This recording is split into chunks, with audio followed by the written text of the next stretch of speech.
Yamandumarang, Wiradjuri, for hope you're well. In my book, Wiradjuri Country, I use language as much as I can. And it's just wonderful. Hearing especially young children talking a language when I meet up with them, it's just great. I didn't grow up learning the language. Where I come from, we weren't allowed. But now we have a Wiradjuri dictionary, thanks to Uncle Stan and John Rudder, and we can listen to that and learn our language as we're going through learning our culture.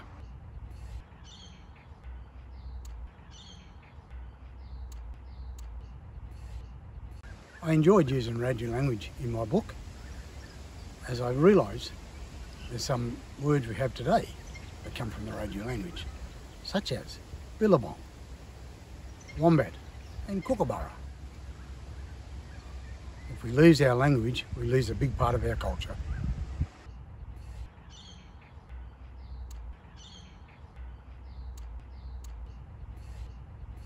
In my new book, Wiradjuri Country, one of the artefacts I talk about is a wamar. So a wamar is a spear thrower. As you can see here, the tough wood is most likely from mulga. And then there's spinifex, the glue, and quartz. It's sharp, can be used like a knife. And at this end, again, we've got the spinifex with a little point.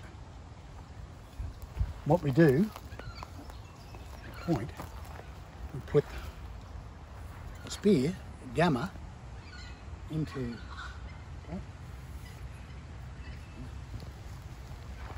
position our shoulder. We're ready to go hunting. Right. We flick, and that little point forces the spear out. And a good thrower could most likely throw the length of a football field.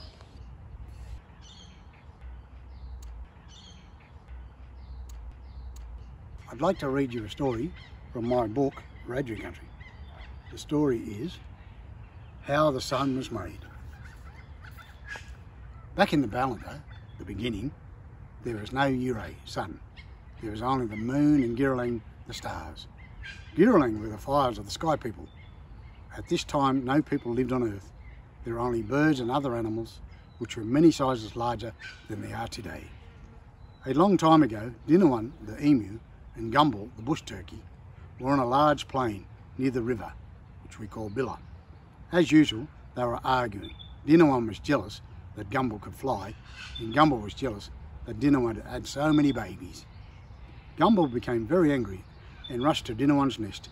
She seized one of the huge eggs and threw it with all her might up into the sky. Up, up, up it went until it smashed open on a heap of firewood, which had been gathered by the sky people.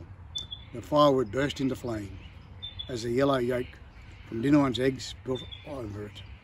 The flame lit up the world below, and the animals on earth were dazzled by the brightness.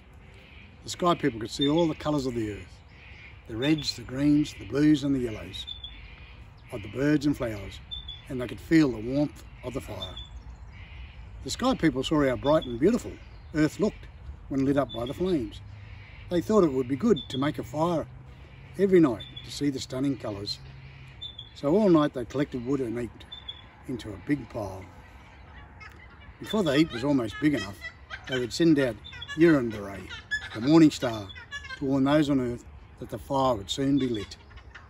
But the sky people found that Wiradjuri did not wake the animals on earth, so they decided there should be a noise at dawn to wake the sleeping animals, to tell them that day was coming. Unfortunately, for a long time, they couldn't find anyone suitable.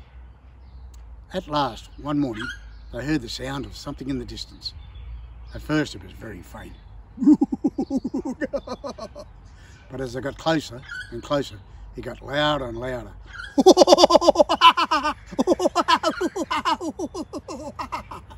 That's the noise we want, the sky people said. As they even got closer, they saw that it was Kookaburra, the kookaburra. They asked Kookaburra to laugh his loudest every morning before the fire was lit to wake up all the sleepers. "But what's in it for me?" asked Kookaburra. "Did you like anything about the new fire?" replied the Sky People.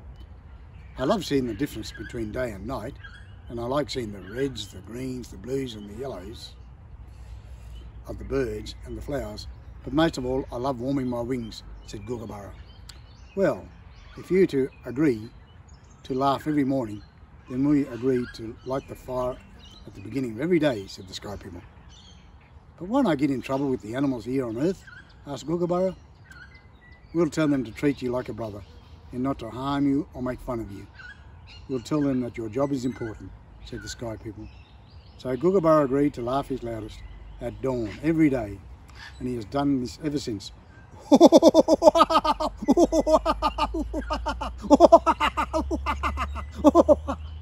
Wiradjuri people treat Kookaburra like a brother, because ever a time comes when he stops laughing, before Yurei rises, darkness will come again.